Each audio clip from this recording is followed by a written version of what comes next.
Hola, buenas noches.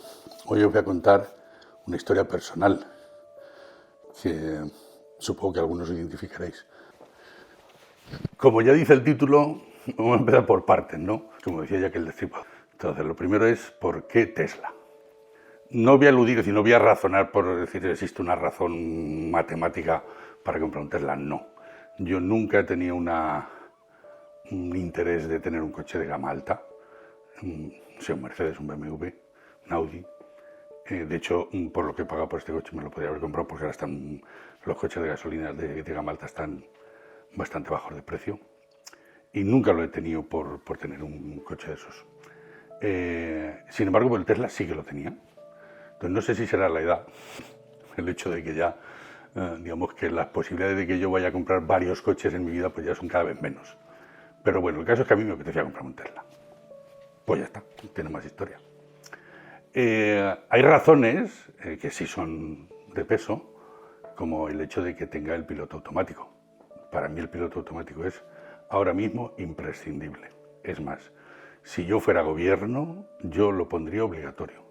El piloto automático es un ahorra-accidentes. Yo sé que cuando vamos conduciendo tenemos que ir conduciendo, pero es imposible estar 2 horas concentrado. Imposible. O sea, la mente se te va a otras partes. Y si en ese momento el coche está pisando una línea, se te sale. Y esto las máquinas lo saben hacer muy bien. Es decir, mirar los límites de la carretera y ponerte en medio. Lo hace 60 veces al segundo. Entonces, yo lo haría obligatorio, de verdad. O sea, yo creo que esto ahorraría accidentes para aburrir. Pero bueno.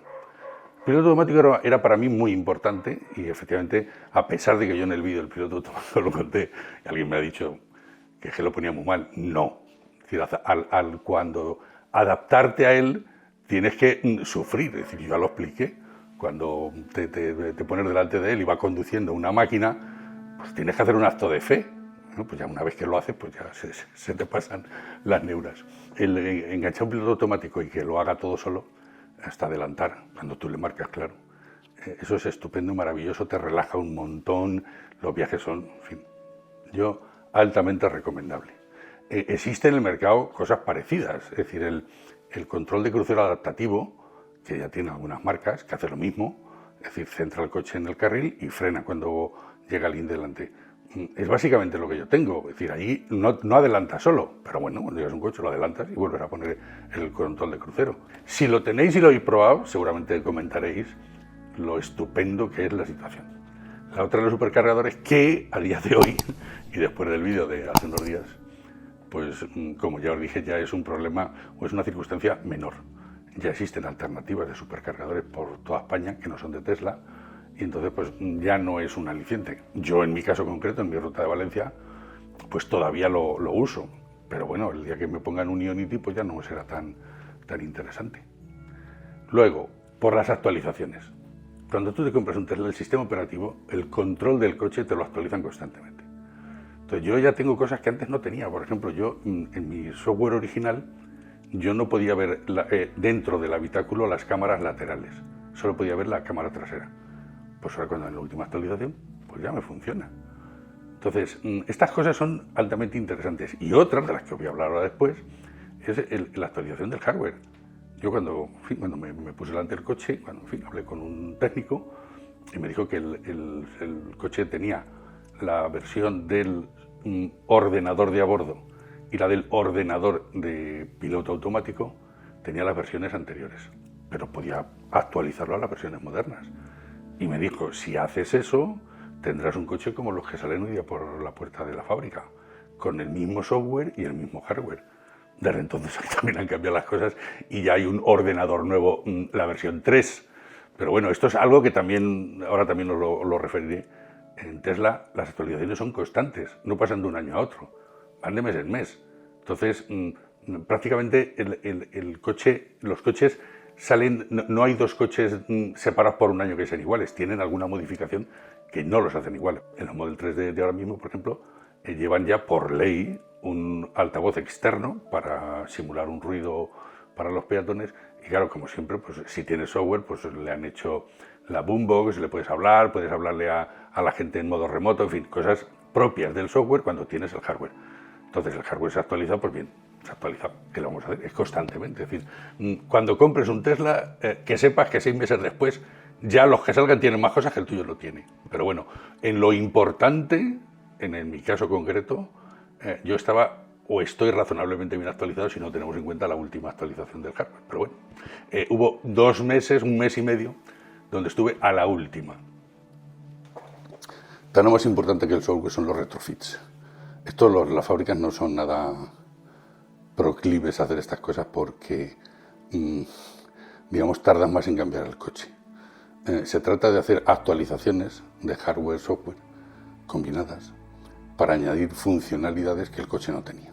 Por ejemplo, cuando se desarrolló el Tesla, el Model S, cuando vino a Europa por primera vez, en Europa ya teníamos el estándar, el tipo 2, el conector tipo 2.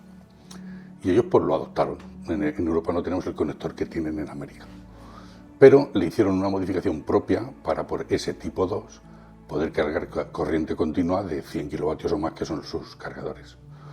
Entonces, pues nada, la vida evolucionó y años después, cuando se inventó el CCS2, que fue más o menos por la época del Model 3, el Model 3 ya vino con el estándar europeo, el CCS2, pero los Model S seguían viniendo con el antiguo tipo 2, porque sus supercargadores podían cargar ese tipo 2. Lo que hicieron fue añadir una segunda manguera a los supercargadores para que cargara el modelo 3 con el CCS. Bien, pues como el CCS acaba por imponerse, lo que ha hecho Tesla es un retrofit, que es a todos los modelos antiguos que quieran, se le añade un hardware, una tarjeta que añadir, te dan un adaptador y ya puedes cargar en estaciones CCS el Tesla Model S que no tiene conector CCS. Entonces yo ahora mismo mi coche lo puedo cargar con el tipo 2 en los supercargadores normales de Tesla y en mi casa. Luego con el adaptador CCS lo puedo cargar en cualquier estación de carga rápida, sea de la velocidad que sea.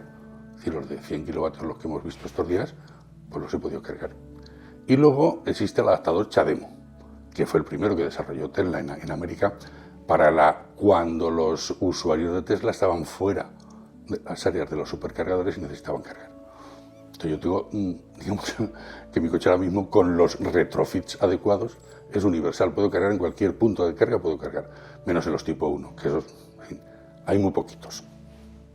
Y la otra razón de por qué un Tesla era porque yo, lógicamente, yo no disponía del dinero que pagaba por el coche, y Tesla tiene un sistema, un programa de financiación absolutamente espectacular. Es decir, das 10.000 euros de entrada y luego pagas 500 euros al mes, que si haces kilómetros es lo que te estás ahorrando en combustible.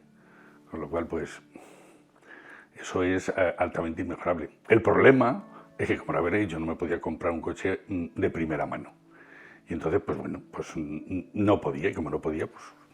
Hasta que un día, al entrar en el banco, en el ING, digo, tiene usted un crédito preconcedido. Sin dar explicaciones, esta tarde tiene el dinero. Y pues me lié. ¿Qué le vamos a hacer? Entonces, por esto Tesla, ¿vale? Ahora, ¿por qué de segunda mano? Bueno, básicamente el único coche al que yo podía acceder es el modelo 3, que con las cosas imprescindibles, es decir, con el piloto automático y nada más, el modelo pequeño de autonomía estándar, pues vale 52.000 euros. Que son palabras mayores, pero bueno, el caso es que este coche tiene un problemón para mí, y es que tiene 4 puertas, no 5. Los otros 3 modelos de Tesla, el Model S, el Model X y el Model Y, sí tienen 5 puertas. Y para mí esto era fundamental, pues fundamental, porque yo tengo 2 perros, y uno de ellos es muy grande. Entonces yo no los podía meter en un maletero al estilo Skoda Octavia taxista. No, tiene que ser uno con una separación por una parrilla y un maletero. Entonces, ¿se toma la decisión en función del perro? Pues no es exactamente eso. A ver, eso es importante. Es decir, cuando a todo lo demás le une lo del perro, pues al final llegas a la conclusión, ¿vale? Entonces, hay un artículo, yo leí hace muchísimo tiempo, que decía que era mejor si comprarte un modelo S de segunda mano o un modelo 3 nuevo, porque los modelos S de segunda mano pues vienen a valer lo que el modelo 3 y depende de las circunstancias a veces menos. Luego entramos en esta historia de precios. Entonces, yo hay algo que, por mi experiencia previa, a mí las baterías no me dan miedo. Las baterías, yo en el Kona tengo 100.000 kilómetros y la batería sigue estando al 100%. En Tesla tiene algo que los otros coches no tienen, y es que tiene una refrigeración constante, lo cual te hace que por las noches pierdas por lo menos 3 o 4 kilómetros de autonomía, pierdes por la noche, solo por mantener las baterías a una temperatura estable o razonable, en fin, lo que ellos hayan determinado. Entonces, a mí no me da miedo el comprar un coche de segunda mano por esa historia. Entonces, bueno, pues para mí el modelo S pues tenía el incentivo de que, primero, es un coche más grande, mucho más grande, que vemos mucho, es decir, las plazas de atrás pues no se parecen en nada a las del Kona, es decir, no voy a decir que las puedes estirar, pero bueno, es un coche cómodo, y tiene 5 puertas, y bueno, pues un Tesla. Cuando ya me planteé y decidí que quería comprarme el modelo S, que hemos progresado bastante, entonces había otra cosa que a mí me apetecía muchísimo, que era importar el coche, por el placer de hacerlo, sencillamente, es decir, el proceso no es complicado, y sobre todo, como ahora veréis, que cuando yo llamé a los concesionarios de Alemania y de Holanda, pues son los que más tienen, donde más se venden, pues hay más de segunda mano, lógicamente. Encontré un concesionario en el norte de Holanda que era con un comercial que era pues muy buena gente y muy implicado con el cliente, entonces todo lo que yo le planteé ya lo sabía. Si el coche necesitaba unas placas temporales, necesitaba un seguro temporal hasta viajar a España. Aquí había que pasar la ITV, no hay ningún problema. Si no tienes la ficha técnica, ellos te hacen una de acuerdo con el modelo, porque la ficha técnica que tú traes viene en holandés, pero bueno, como a ti te la hacen y ya está, no tiene más problema. Y después hay que matricularlo. Y el problema que viene es que al matricularlo, como lleva 0 euros de matriculación por ser coche eléctrico, pues Hacienda no lo pasa automáticamente. Es decir, si tú pagaras, pues te lo darían, pero si no, como te lo tienes que no pagar, pues te dicen que no y te tienes que ir allá a pelearte con ellos, pero bueno. Entonces, algo que sería pues cuestión de 2 o 3 días, pues acaba siendo un par de semanas, pero bueno.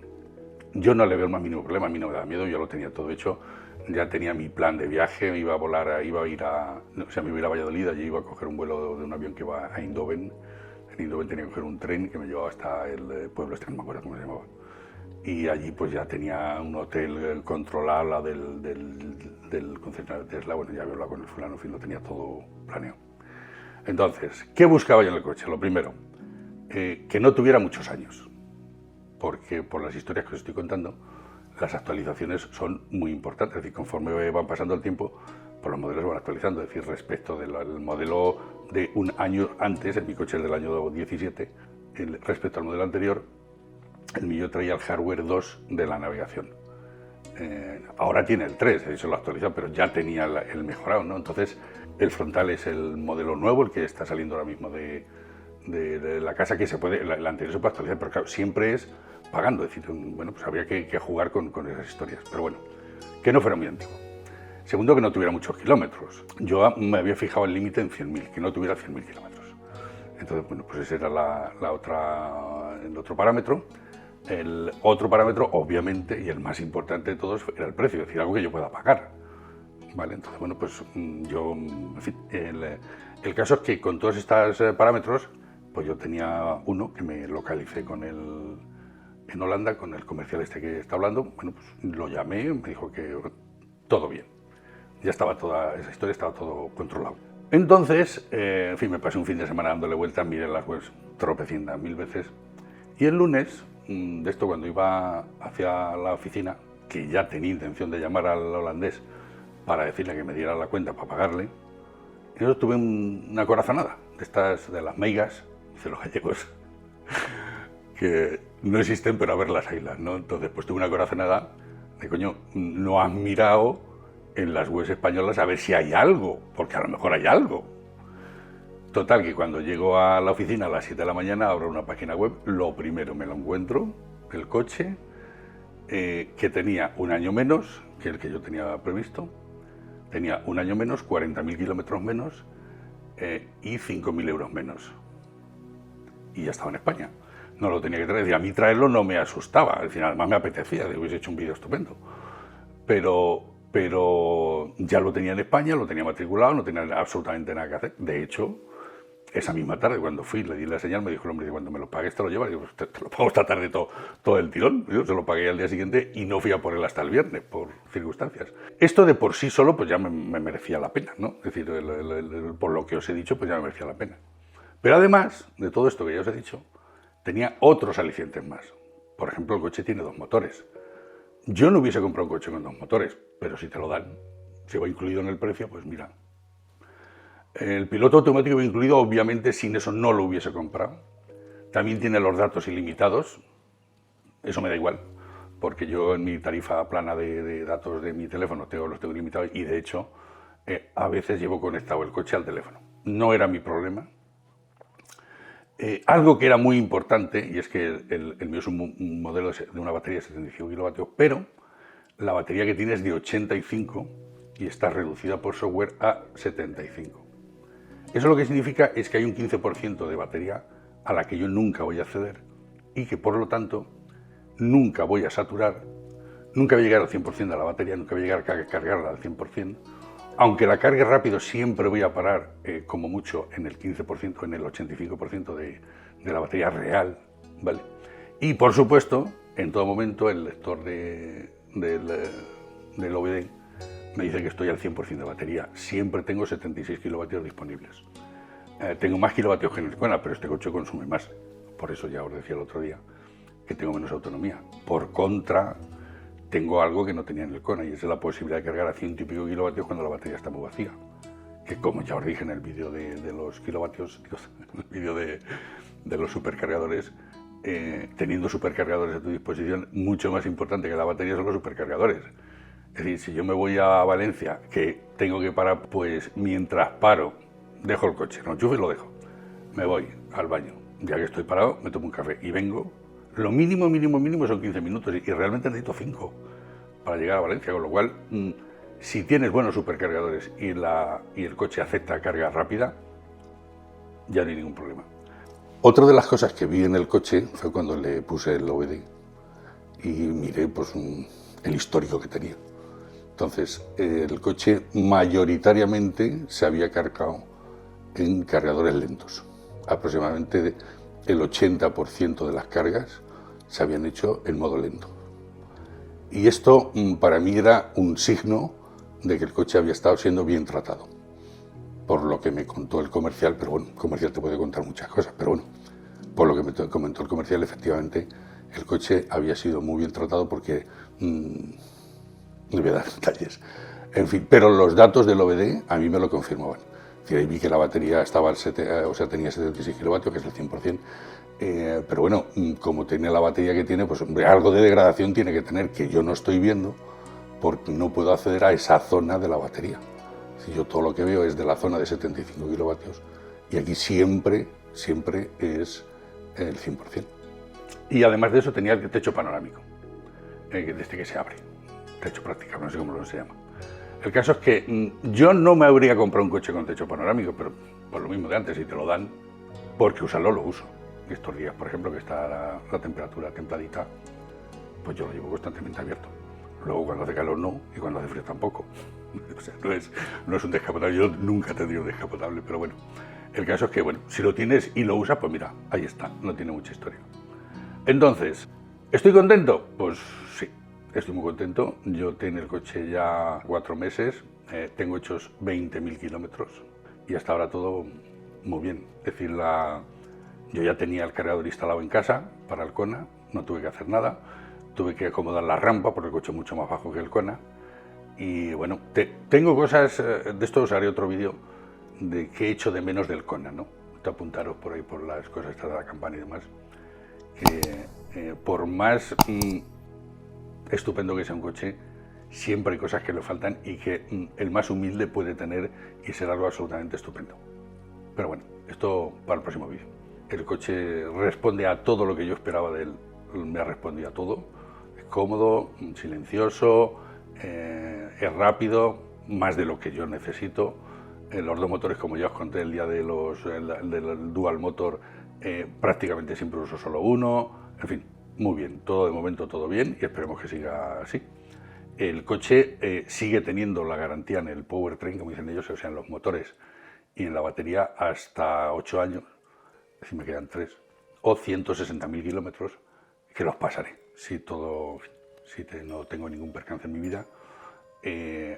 Antes de 4 años yo habré hecho más de 160.000 kilómetros, o sea, el coche tendrá más de 160.000 kilómetros. Por tanto, pues, bueno, tener la garantía, pues esto, tienes garantía. Yo, honestamente, no espero tener problemas con la batería, porque los precedentes que tienen los Teslas con las baterías es que duran muchos kilómetros. Pero bueno, ya veremos a ver si todo se cumple. Bueno, pues esto ha sido todo. Espero que los curiosos, y si estáis haciendo cábalas mentales sobre qué compraros, pues que os haya podido yo ilustrar en algo. Es decir, el debate si el modelo 3 o el modelo S de segunda mano, pues hombre, como voy a terminar de la misma manera que terminaba el artículo que yo leí, ¿no? Y es que depende del modelo S, de las circunstancias que tenga. Pues eso es todo. Muchas gracias por estar ahí y hasta la próxima.